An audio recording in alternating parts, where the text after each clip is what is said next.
എഞ്ചിനീയറിംഗിൻ്റെ commerce ക്ലാസ്സിലേക്ക് സ്വാഗതം. ഇന്നത്തെ ക്ലാസ്സിൽ നമ്മൾ ചർച്ച ചെയ്യുന്നത് ഓർഗനൈസിങ്ങുമായി ബന്ധപ്പെട്ടുകൊണ്ടുള്ള ഓർഗനൈസിങ്ങിൻ്റെ പ്രിൻസിപ്പിൾസാണ്. ഓർഗനൈസിംഗ് ബന്ധപ്പെട്ടുള്ള മുൻപുള്ള ക്ലാസ്സുകൾ കൂടി നിങ്ങളുടെ ചാനലിൽ നിന്ന് കാണാം. ഓർഗനൈസിങ്ങിൻ്റെ മീനിങ്, ഇമ്പോർട്ടൻസ്, ഫീച്ചേഴ്സ് അങ്ങനെയുള്ള കാര്യങ്ങളൊക്കെ നമ്മൾ ഡിസ്കസ് ചെയ്തിട്ടുണ്ട്. ഇന്ന് പറയാൻ വേണ്ടി പോകുന്നത് പ്രിൻസിപ്പിൾസ് ഓഫ് ഓർഗനൈസിംഗ് എന്നാണ്. വളരെ സിമ്പിളായിട്ടുള്ള ടോപ്പിക്കാണ്. നമ്മൾ മുൻപ് പറഞ്ഞിട്ടുള്ള ആ പോയിൻറ്റ്സൊക്കെ ജസ്റ്റ് ഒന്ന് ക്രോഡീകരിക്കുന്നത് മാത്രമേ ഇവിടെയുള്ളൂ. എല്ലാം നമ്മുടെ ക്ലാസ്സിനകത്ത് ഡിസ്കസ് ചെയ്തിട്ടുള്ള പോയിൻ്റ് തന്നെയാണ്. അതുകൊണ്ട് തന്നെ ഒരു തവണ നിങ്ങൾ ക്ലാസ് കേട്ടാൽ തന്നെ നിങ്ങൾക്ക് ആ ഒരു ഭാഗം ക്ലിയർ ആവും. പോയിൻ്റുകൾ നിങ്ങൾ എന്ത് ചെയ്യുക, ഓർത്ത് വെക്കുക. ഓക്കെ, അപ്പോൾ പ്രിൻസിപ്പിൾസ് ഓഫ് ഓർഗനൈസിങ് എന്ന് പറഞ്ഞാൽ ഓർഗനൈസിങ്ങുമായിട്ട് റിലേറ്റ് ചെയ്തുകൊണ്ടുള്ള പ്രിൻസിപ്പിൾസാണ് നമ്മൾ ഇവിടെ ഈ ക്ലാസ്സിൽ പറയുന്നത്. അപ്പം അതിൽ ഒന്നാമത്തെയാണ് എല്ലാത്തിനും നിങ്ങൾ എന്ത് ചെയ്യുക, പ്രിൻസിപ്പിൾസ് ഓഫ് നിങ്ങൾ കൂട്ടിയിട്ട് എഴുതുമ്പോൾ principle of unity of objective. Principle of unity of objective എന്താണ് ഉദ്ദേശിക്കുന്നത്?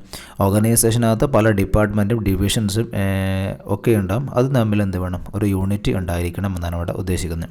ഓർഗനൈസേഷൻ ലെവലും ഡിവിഷണൽ ലെവലും ഡിപ്പാർട്ട്മെൻറ്റ് ലെവലും ഇൻഡിവിജ്വൽ ലെവലും നമുക്ക് വളരെ ക്ലിയർലി വെൽ ഡിഫൈൻഡ് ആയിരിക്കണം. തമ്മിൽ എന്തുണ്ടായിരിക്കണം, ഒരു ഏകീകരണം ഉണ്ടായിരിക്കണം എന്ന് പറയുന്ന പ്രിൻസിപ്പിളാണ് principle of unity of objectives എന്നുള്ളത്. ഓക്കെ, ദെൻ രണ്ടാമത്തെ പ്രിൻസിപ്പിൾ ഓഫ് സ്പെഷ്യലൈസേഷൻ എന്നുള്ളത്. പ്രിൻസിപ്പിൾ ഓഫ് സ്പെഷ്യലൈസേഷൻ അതായത് ഒരു ഓർഗനൈസേഷനകത്ത് എംപ്ലോയീസിന് നമുക്ക് ഹയർ പ്രൊഡക്ടിവിറ്റീസ് നമുക്ക് ഉണ്ടാക്കിയെടുക്കുന്നതിന് വേണ്ടിയിട്ട് എന്താണ് ഈ ഒരു പ്രിൻസിപ്പിൾ പറയുന്നത്, സ്പെഷ്യലൈസേഷൻ ത്രൂ ഔട്ട് ഓർഗനൈസേഷനകത്ത് എന്ത് വേണം, ഒരു സ്പെഷ്യലൈസേഷൻ ഉണ്ടായിരിക്കണം. നമ്മൾ പറഞ്ഞു ഡിവിഷൻ ഓഫ് വർക്ക് ഉണ്ട്, അതുകൊണ്ട് തന്നെ എന്തുണ്ടാവും, സ്പെഷ്യലൈസേഷൻ ഉണ്ടാവുകയും ചെയ്യും. Okay, then principle of unity of direction. Principle of unity of direction നേരത്തെ പറഞ്ഞിട്ടുള്ള യൂണിറ്റി ഓഫ് ഒബ്ജക്റ്റീവ് ആണ്, പറഞ്ഞിട്ടുള്ള യൂണിറ്റി ഓഫ് ഡയറക്ഷനാണ്. യൂണിറ്റി ഓഫ് ഡയറക്ഷൻ എന്നതുകൊണ്ട് ഉദ്ദേശിക്കുന്നത് ഇത്രയേ ഉള്ളൂ. ഇതാണ് വൺ ബോസ് വൺ പ്ലാൻ എന്നുള്ളത്, അല്ലേ? വൺ ബോസ് വൺ പ്ലാൻ, അല്ലെങ്കിൽ വൺ ഹെഡ് വൺ പ്ലാൻ എന്നുള്ളത് നമ്മൾ കഴിഞ്ഞ ക്ലാസ്സിനകത്ത് പ്രിൻസിപ്പിൾസൊക്കെ പറയുമ്പോൾ പറഞ്ഞിട്ടുള്ളതാണ്. അങ്ങനെയാണെങ്കിൽ എന്താണ് വളരെ ഇഫക്റ്റീവായിട്ട് ആക്ടിവിറ്റീസ് പെർഫോം ചെയ്യാൻ വേണ്ടിയിട്ട് പറ്റും എന്നാണെന്ന് പറയുന്നത്. Principle of unity of direction പറയുന്നത്. Principle of unity of direction പറയുന്നത്, unity of direction. Okay, then next principle of coordination എന്നുള്ള പ്രിൻസിപ്പിൾ ഓഫ് കോർഡിനേഷൻ അതായത് organisation activities must be grouped in such a way that these activities are performed in a coordinated way, അല്ലെങ്കിൽ integration ഉണ്ടായിരിക്കണം, ഒരു ഏകീകരണം ഉണ്ടായിരിക്കണം. അതെന്ത് ചെയ്യും, productivity കൂട്ടും, എഫിഷ്യൻസി കൂട്ടും, സൗണ്ട് ഓർഗനൈസേഷൻ ബിൽഡ് ചെയ്യാൻ വേണ്ടിയിട്ട് സാധിക്കും.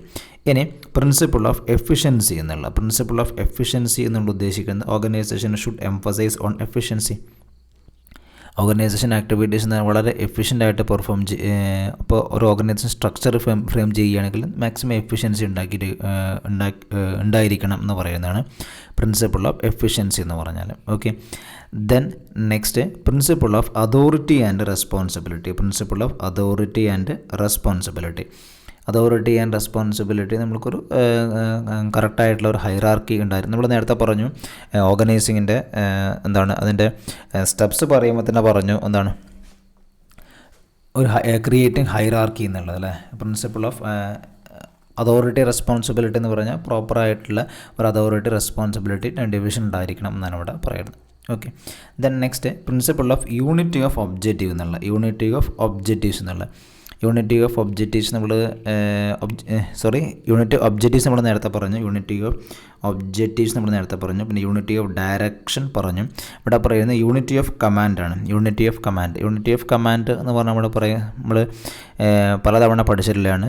എന്താണ് ഉദ്ദേശിക്കുന്നത്? Subordinate should receive orders and instruction from a single superior only and report the work and problems to him. അതായത് ഒരു സിംഗിൾ സുപ്പീരിയറിൻ്റെ കയ്യിൽ നിന്ന് മാത്രം ഒരു സബോർഡിനേറ്റിന് ഓർഡേഴ്സും ഇൻസ്ട്രക്ഷനും ലഭിക്കാൻ വേണ്ടിയിട്ട് പാടുള്ളൂ. അദ്ദേഹം റിപ്പോർട്ട് ചെയ്യുന്ന ആ സുപ്പീരിയർക്കായിരിക്കണം എന്ന് പറയുന്നൊരു പ്രിൻസിപ്പിളാണ് യൂണിറ്റി ഓഫ് കമാൻഡ് എന്നുകൊണ്ട് ഉദ്ദേശിക്കുന്നത്. Then next unity of command. ഞാനിവിടെ എല്ലാത്തിലും ഫസ്റ്റ് ലെറ്റർ മാത്രമേ എഴുതുന്നുള്ളൂ. നിങ്ങൾ എഴുതുമ്പോൾ എന്ത് ചെയ്യുക, ഫുള്ളായിട്ട് എഴുതുക. Then principle of span of control എന്നതുകൊണ്ട് ഉദ്ദേശിക്കുന്നത് number of subordinates who can be puttu under A superior. ഒരു സുപ്പീരിയറിൻ്റെ കീഴിൽ എത്ര ആൾക്കാർ number of subordinates A manager can effectively supervise or manage.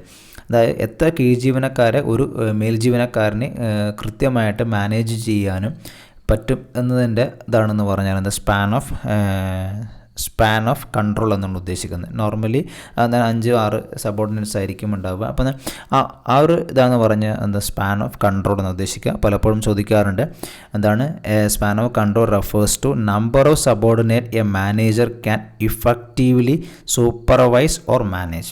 Okay, ഇതാണ് സ്പാൻ ഓഫ് കൺട്രോൾ എന്ന് പറഞ്ഞാൽ. ദെൻ പ്രിൻസിപ്പിൾ ഓഫ് കമ്മ്യൂണിക്കേഷൻ എന്ന് പറഞ്ഞാൽ പ്രിൻസിപ്പിൾ ഓഫ് കമ്മ്യൂണിക്കേഷൻ എന്ന് പറഞ്ഞാൽ that is a process of transferring information from one person to another അല്ലേ. ഒരാൾക്ക് നിന്ന് മറ്റിലേക്ക് കമ്മ്യൂണിക്കേറ്റ് ചെയ്യുന്ന കമ്മ്യൂണിക്കേഷൻ, അതൊരു നല്ല ഫ്ലോ ഉണ്ടായിരിക്കണം, അല്ലെങ്കിൽ പ്രോപ്പർ ചാനൽ ഓഫ് കമ്മ്യൂണിക്കേഷൻ ഉണ്ടായിരിക്കണം എന്നാണ് ഇവിടെ ഉദ്ദേശിക്കുന്നത്. Okay, then next principle of balance എന്ന് പറഞ്ഞാൽ the organisation should maintain a balance of various aspects of an ഓർഗനൈസേഷനുമായിട്ട് റിലേറ്റ് ചെയ്തിട്ടുള്ള പല ആസ്പെക്ട്സ് എന്താണ് പ്രോപ്പറായിട്ടുള്ള ഒരു ബാലൻസ് കൊണ്ടുവരണം എന്ന് പറയുന്നതാണ് പ്രിൻസിപ്പിൾ ഓഫ് ബാലൻസ് എന്നുകൊണ്ട് ഉദ്ദേശിക്കുന്നത്. Then next principle of flexibility എന്ന് പറഞ്ഞാൽ അതിന് അയവുള്ളതെന്ന് പറയാമല്ലേ. പ്രിൻസിപ്പിൾ ഓഫ് ഫ്ലെക്സിബിലിറ്റി എന്ന് പറഞ്ഞാൽ ഓർഗനൈസേഷൻ ഇപ്പോൾ നമ്മൾ ഓർഗനൈസേഷൻ സ്ട്രക്ചർ ഫ്രെയിം ചെയ്യുകയാണെങ്കിൽ ഇറ്റ് ഈസ് ഫ്ലെക്സിബിൾ, അതായത് ചേഞ്ചസിന് മാറ്റങ്ങൾക്ക് വരുത്താൻ ചെറിയ രീതിയിലൊക്കെ ഒരു അയവുള്ള ഓർഗനൈസേഷൻ ആയിരിക്കണം എന്ന് പറയുന്നതാണ് ഫ്ലെക്സിബിലിറ്റി എന്നാണ് ഉദ്ദേശിക്കുന്നത്. Okay, then principle of simplicity എന്നുകൊണ്ട് ഉദ്ദേശിക്കുന്നത് ഇപ്പോൾ ഓർഗനൈസേഷൻ്റെ സ്ട്രക്ചർ ആണെങ്കിലും ഓർഗനൈസേഷൻ്റെ ഫ്രെയിം വർക്ക് ആണെങ്കിലും സിമ്പിൾ ആയിരിക്കണം. അത് അത്രയ്ക്കും ഒരു കോംപ്ലിക്കേറ്റഡ് ആയിട്ടുള്ള ആവാൻ വേണ്ടിയിട്ട് പാടില്ല. എന്നാൽ മാത്രമേ നമുക്ക് ഇഫക്റ്റീവായിട്ടുള്ള കമ്മ്യൂണിക്കേഷനും പ്രോപ്പറായിട്ടുള്ള സ്പാൻ ഓഫ് കൺട്രോളും പ്രോപ്പറായിട്ടുള്ള യൂണിറ്റി ഓഫ് കമാൻഡും വളരെ എഫിഷ്യൻ്റായിട്ട് ഓർഗനൈസേഷനെ മുന്നോട്ട് പോവുകയും ഒരു ഹൈറാർക്കി പ്രോപ്പറായി ക്രിയേറ്റ് ചെയ്യാൻ വേണ്ടിയിട്ടൊക്കെ സാധിക്കുകയുള്ളൂ. അപ്പോൾ നിങ്ങൾ ഇത്രയും പോയിൻ്റെങ്കിലും നിങ്ങളത് പഠിച്ചു വെക്കാം. ഓക്കെ, ഏതൊക്കെയാണ് പറഞ്ഞിട്ടുള്ളത്? Principle of unity of objectives, principle of specialization, principle of unity of direction, then next principle of coordination, then principle of efficiency, then principle of authority and responsibility, principle of command, principle of span of control, principle of communication, then principle of balance, then principle of flexibility, and last one principle of simplicity എന്നത്.